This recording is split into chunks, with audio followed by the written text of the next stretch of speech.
Hello, welcome back to another episode of CharlaFootball. I'm your host, Jerry Tavares, accompanied by my amazing co-host right here, Tomas. How you doing today, bro? I know it's been a few Doing, days. I was out for a while. yeah, I mean you abandoned us for a bit, but we gotta keep it tight. Hey, the show must go on, though. Okay, you abandoned us for a Let's little go. bit. Don't forget when you went to Mexico on vacation. So I had to have my share too. I went to Coachella, so I need to have my little vacation time. But during that time, I still watch soccer. Because how can I miss out? So there was a lot of stuff going on. Obviously, the title races that are coming to a close, like the La Liga title race, pretty much set in stone. Real Madrid's gonna win. Inter Milan won the Serie A.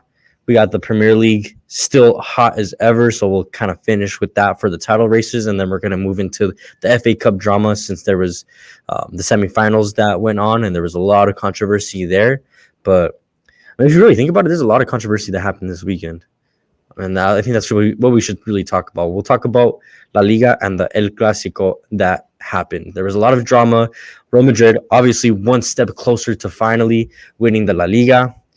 It was a back and forth match where Barca would lead and then Madrid would score, Bellingham getting the winning goal.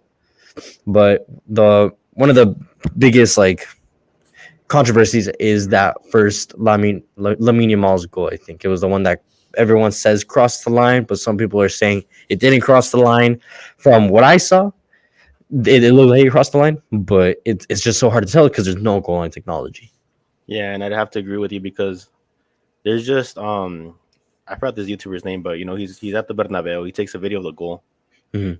and he's a Real Madrid fan. Okay, so he's a Real Madrid fan, but he's pretty non-biased for Real Madrid fan.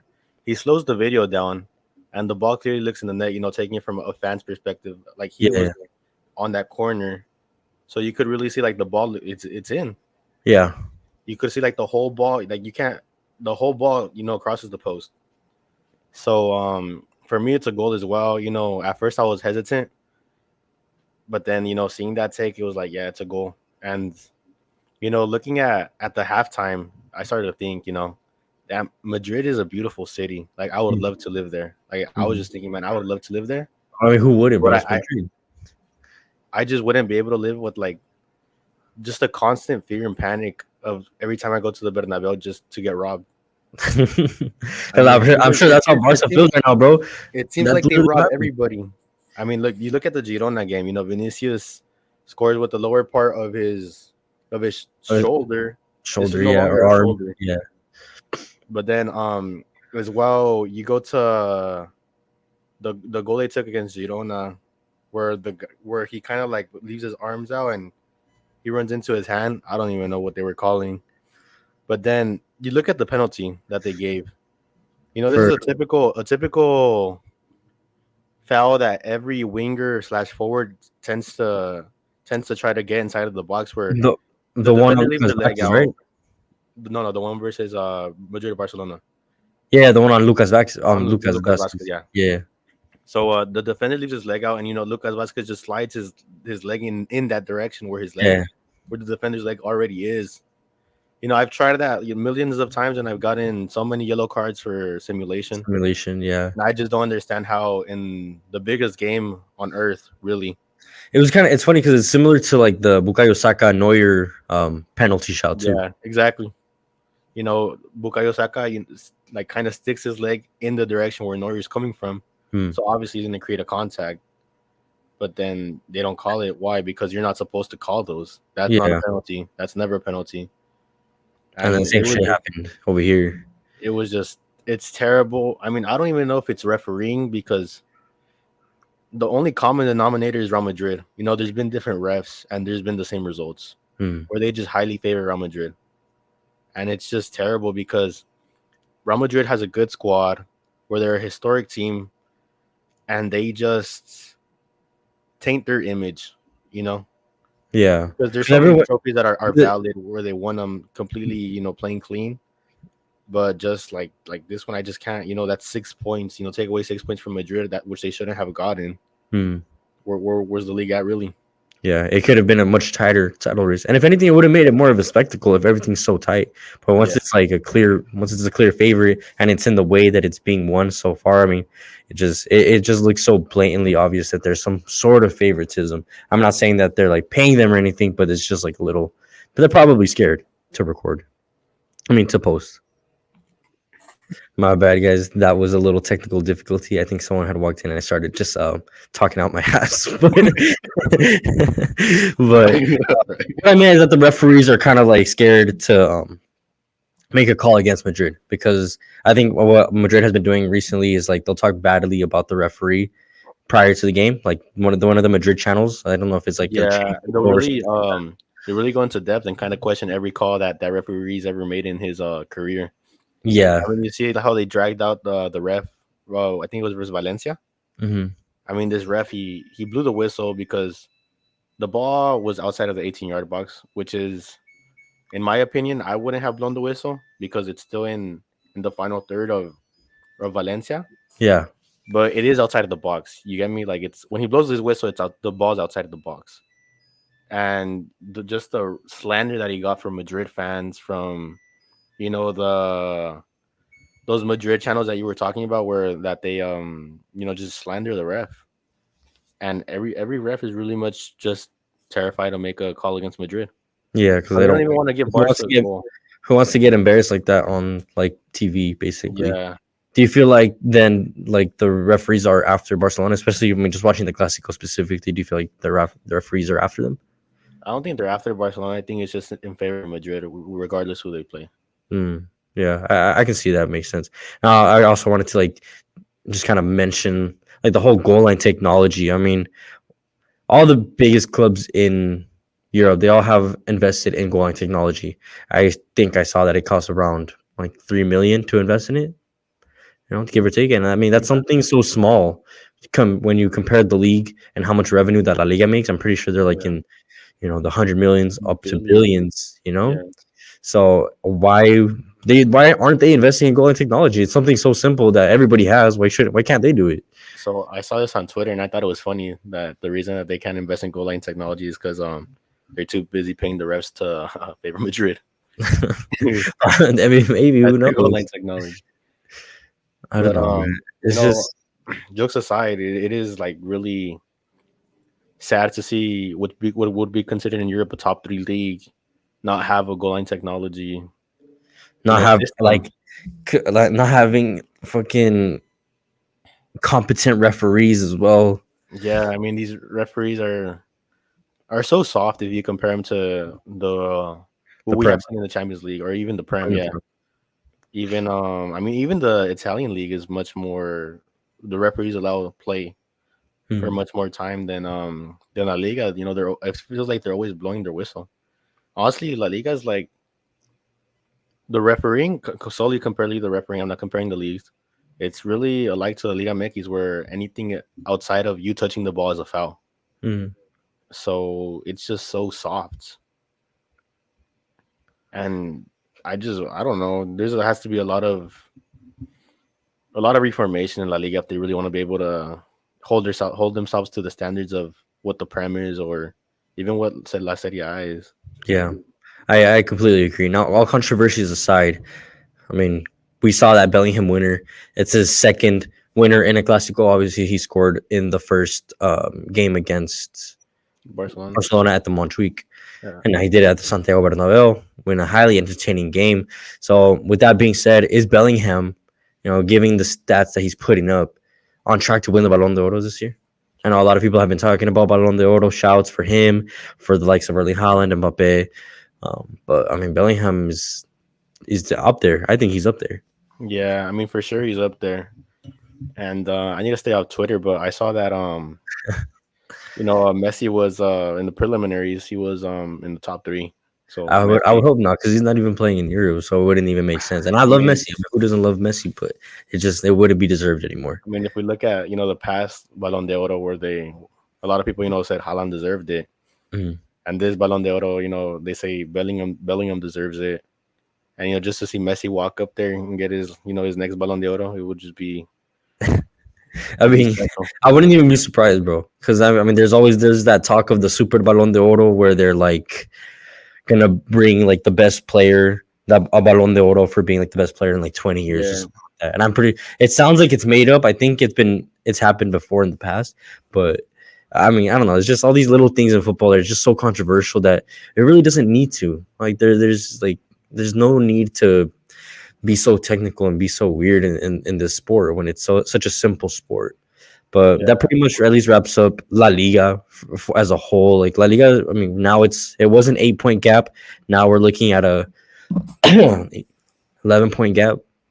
I think yeah, So I mean, this pretty much it's wrapped up. I still think only like a few pretty much games over. left. Yeah, and um, The only thing that kind of worries me and should worry Bellingham is that I graduate next year, so I just hope that I don't show up to my ceremony and they give my certificate to Messi.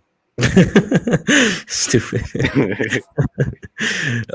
Moving to the Serie A, and that's a league that's already been wrapped up. It officially wrapped up this weekend with the Scudetto being won by Inter Milan in the Derby della Madonnina, which is their Italian derby between Inter Milan and AC Milan, one of the most prolific clásicos and derbies in all of Europe, probably. So Inter Milan faced AC Milan in this crazy derby, and they had the possibility of winning the not only the derby, but you win the Scudetto in front of Your like your rival, rivals. You're pretty much. So your I mean, arch I'm sure rival, your local rival. yeah, it was Everything about probably like a beautiful game, ahead of it. And of course, there was the winning goals by Acerbi and Turam. But something that I wanted to highlight, and I think it's really cool, is that the Serie A is becoming more competitive. I remember prior to like the recent years, like the past 4 or 5 years, it was all Juventus. Juventus was winning for 10 years straight, pretty much up until like 2019, 2020, and then it started to turn over to the likes of Inter Milan. Then I went to AC Milan, Napoli. Napoli last year after like what decades of not winning it, and now back to Inter Milan. So we're starting to see more of a competitiveness in the Serie A. So do you feel like that competitiveness is coming back to the Serie A? Mm, yeah, I could see how last year you have what was it, two Italian teams in the semifinal, Mm-hmm.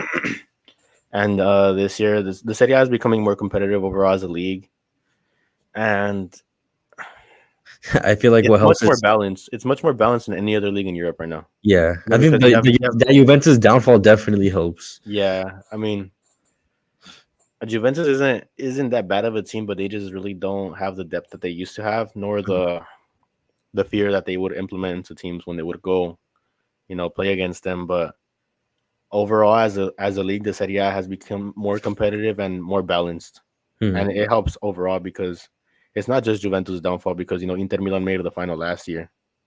So these teams are quality. They're good teams. They defend very, very, very well, and it's kind of annoying to watch. When your team goes up against them. Mm-hmm. But I feel like overall they're the more balanced league, and they're the most balanced league in Europe because in Yeah. the past 5 years, I mean, you got the Prem, was dominated by City. La Liga is really just shared between Real Madrid and Barcelona, Mm-hmm. and then you get the Bundesliga. We're getting the first winner in I think like a decade. That's not Yeah. Bayern Munich. So I completely agree with you that finally, like, there's a league that there's a little bit more competitive, a little bit more edge to it, where it's like not exactly sure who can win it. Yeah, So I wanted to touch on that because it's just another historic achievement for Serie A and obviously for Inter Milan. So congrats to any Inter Milan fans that are watching. Now, kind of wrapping that up and moving forward to the Premier League, where that's just a hot ass title race. I mean, we've been talking about it for weeks now, and it's still very hard to tell. Obviously, it's in Man City's hands, but it's so hard to tell who's going to win it because anyone can really drop points. I know City has a few games in hand, but what happened over this weekend? We had Wolves versus Arsenal, and Arsenal versus Chelsea today. So we're going to talk about both games kind of back to back. Then we're going to move into Fulham versus Liverpool in a highly entertaining game, and then Villa versus Bournemouth, because not necessarily that they're challenging for the title race, but they're almost securing that fourth spot. yeah.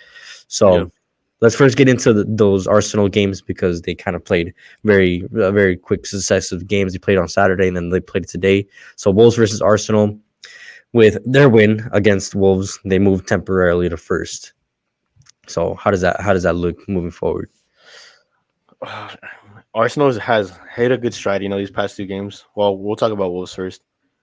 But getting that win and getting to first, obviously, with the game, Man City having like two games less now, but one game less in after this game. But Yeah, it was really important for them to win because coming off, back to back losses against, Bayern Munich and Villa, it seemed to well, at least I thought, for a lot of fans who also thought as well that Arsenal was written off already. Coming off back to back losses, it's really hard, especially at this point of the season, to recover yourself mentally as a player. Because you're like, oh, we were in the lead and we just bottled it, yeah, and to completely come out, kills confidence for sure. yeah, and to come out and win back to back games, it just shows you that these players have not given up on Arteta or on this project. Their goal is still to win the Premier League and just try as hard as they can. And I mean, it just creates a better title race, Yeah, because nobody's given up yet. yeah, and I like that too because I mean you see that they're gonna basically fight till the end. I think there was a quote from Declan Rice saying that there's gonna be more twists and turns in the title race, and like going back to what I was saying, like fighting to the end, we saw that in Arsenal versus Chelsea today in a game where I mean it's kind of like a similar story that we've been saying for the whole season that Arsenal really need a striker, and we saw that in the first half. They were wasteful, but overall, I mean, winning 5-0, shutting out Chelsea, a Chelsea that without Palmer just looked horrendous. And it was funny because Pochettino, I think in the pre-match conference, he was saying that, we're going to prove that we're not Cole Palmer Football Club. We are Chelsea Football Club. But you see that Palmer is such a key instrument to his system. Even if it's not the perfect system, they need someone like Palmer on the team because without him, there's no construction. There's no play. There's no passive of play. Like there's nothing. They don't have anything without Cole Palmer. I mean, these players, you always need a player like that. You always need a Foden. Who else would, well, like a Palmer, Bellingham. These players are really just what that is for that club. And if you take that out of a team, you really notice it. And Mhm. I mean, you have, I don't even know what Nico Jackson was doing that game, but he was not playing. He was, Madueke was kind of looking more like an athlete than like of a football player. He was running, he made some good runs in, don't get me wrong, but his crosses, his passes, everything was off for Chelsea. And Mhm. they did get a couple of opportunities on Arsenal when they were down 1-0, and it was just terrible. I mean, you have Palmer in there and he puts one in for sure. Yeah, one hundred A percent. different game. But these players without Palmer, I mean, and I just don't understand how they were trying to disrespect him, taking the ball away from him on a penalty that he earned. But that was a few games back. But it really just shows you that this Chelsea team is not what it used to be. It's not the Chelsea team, from 2021 that beat Man City in the final. It's not they're just subpar in every aspect as a team. I know that locker room is not a happy locker room. Yeah, for sure. You can see it on like on the players' faces and on the way they play as well. I mean, maybe that loss to City really affected them to where they're really not playing for any title this year. Hmm. But I mean, it just looks poor. Yeah, we'll definitely talk about that loss to City for the FA Cup, but I mean, yeah. So right now, Arsenal's top technically because we said City to have those games in hand. Liverpool did win their game against Fulham, and they're keeping that pressure on both City and Arsenal. It was a game where it was pretty much all in Liverpool's favor. I mean, Fulham didn't really put up too much of a fight. They did get a goal, but other than that, it was all Liverpool winning 3-1. And Trent Alexander-Arnold coming back from injury, so he makes his return, scores a beautiful free kick 30 minutes into the game. And I mean, I honestly, it's very rare to see free kicks go in. I mean, it's here and there, but he has one of the best free kick techniques that I've probably seen in Europe. Bar Messi and bar the likes of James Ward-Prowse, who has, I mean, just an enormous output on free kicks. But besides the other two names that I listed, is Trent Alexander-Arnold one of the best free kick takers in Europe? I mean, just kind of just watching him. I know statistically it's only a sixth free kick ever, so he's not up there with the greats just yet. But just from what you see right now, he still has a long career to go, obviously. Yeah, I mean, a Alexander Arnold free kick is something that it always surprises you to see a Yeah, right back take a free kick, yeah, yeah, but for he sure. puts them away. I remember the worldies that he's put away for sure, and he has the best technique. Maybe he has a really high percentage because he doesn't take a lot of free kicks. Mhm. So maybe that is, but we need him to take more to be able to say that he's really good at free kicks or that he's this or that he's that. It's just 6 free kicks isn't enough to base yourself off of a player. Yeah, that's true. Yeah, I just thought it was interesting that he was like, I think he's like right under Steven Gerrard and Harry Redknapp, so like two Liverpool legends Yeah, in free kicks. So he's just about to equal Steven Gerrard in free kicks. So he's putting up legendary numbers technically. yeah, But yeah, so that like I said, Liverpool's keeping up the pressure on City. Now that kind of is how the title race is looking. Now we're looking at fourth with Villa versus Bournemouth. Um, Villa's historic year. I mean, we saw how it happened in the Europa League, how they knocked out Lille in penalties, and also, I mean, there's a lot of talk about with Unai Emery extending his contract. So I think he's just been doing wonders pretty much for Aston Villa.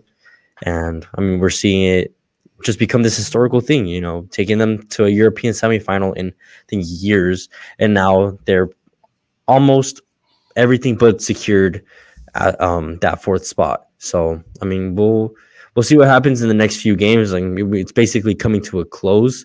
yeah. But I don't know. What do you think about this Aston Villa team, this Unai Emery team? I mean, you you asked me this question about I think it was like 2 weeks earlier, and I thought Tottenham had it, to be honest. Hmm. But looking at that what Tottenham's come of, and although they do have 2 games in hand compared to Villa, but Villa lose by 6 points, so Tottenham has to win by 6 and at least score 6 goals in those next 2 games. And Yeah. I mean, who are they playing in the next few games? Playing Arsenal, Chelsea, Liverpool, and Manchester City. I really That's a don't see them difficult schedule right scoring. Maybe Chelsea, but Arsenal, Liverpool, and Manchester City, I just don't see it. I just there. don't see them coming through, even with the win for those 3 games. And they need to win at least 3 out of the 4 because you need to win those 2 and then one more to put you over. Yeah. Hmm. And I don't think they're gonna get it. I Yeah. think it's pretty much wrapped up for Villa. Villa got fourth place. If they continue to how they're doing, Yeah. if they I don't mean, have they a already sudden beat decline in Arsenal, form, what, like 2 weeks ago? yeah. So if they don't have a sudden decline in form or anything weird happens, Villa's going through on fourth. Yeah. I mean, And I I think think it's gonna be you noted that their complicated fixtures are Chelsea and Liverpool, but yeah, if they can beat Arsenal, they can definitely beat Chelsea. yeah, for Mm. sure. And I mean, Liverpool, that will be the for sure a test for them. So that I can't predict, but yeah, I think it's in Villa's hands now, pretty much. So that wraps up the fourth spot. Now I know we kind of touched on Man City. We had said that they had those 2 games in hand, and that's obviously because the FA Cup was this weekend. Such a Yeah. historic cup, and obviously this is one that everybody wants to win still. So that's why they put on their best players and their best show. And we'll start with Man City versus Chelsea. I know you watched that game in um like the whole thing while I was out. So can you tell me like what happened there? What's up with there? I know Man City won. So I mean, compared to other games, Man City kind of not switches up their style, but they Pep kind of adjusts his players' conditions. hmm, They don't really attack as much as they would in a regular game. Coming off of a game for many that shouldn't have been played. A lot of analysts and critics and even ex players said that a schedule as heavy as Man City's had, you have to have some leniency. hmm, Where they even asked the board to give them a Sunday game, and the board said no, because the broadcasters wouldn't like that or something like that. And even Pep was like, well, that's cool, but if you ever want to ask us something out of a club, the answer is like it's no. And I mean, you could really tell that throughout the game because the game seemed so lazy. And although Chelsea was the fresher team, it looked pretty even. hmm, A tired Man City team looked to what a full, energized Chelsea team looks like. hmm, So it was a good game in that sense where it wasn't Manchester City, constantly on top of Chelsea, but rather, Chelsea getting a few attacks in. And I mean, Man City has a subpar game, but not their fault. They were exhausted, but they do maintain possession very well, and they bought themselves a good amount of time. And eventually, Bernardo Silva, he has a good play and he puts it away. Mhm. And this game is like, it's like this, the better team won at the end of the day, but you could tell that Manchester City wasn't what Manchester City usually is like. I mean, you have Erling Haaland out because he clearly can't play. He's coming off of an injury and playing a heavy schedule. Obviously, you're gonna have tweaks and feel some strains in your muscles, which Yeah. is allegedly what he felt. And I mean, overall, the game seemed pretty boring in the sense that it's just not what we're used to see versus Manchester City and Chelsea. Yeah. But I mean, it is what it is. Like you said, it's because they're coming off of that 120-minute match and penalties versus Madrid. Yeah. So I do agree there has to be some sort of leniency within the Premier League for like some of these clubs that are still like in the latter stages of these other European competitions because they are just as important as the FA Cup or the Premier League, for example. So Yeah. hopefully that's something they can fix up moving forward.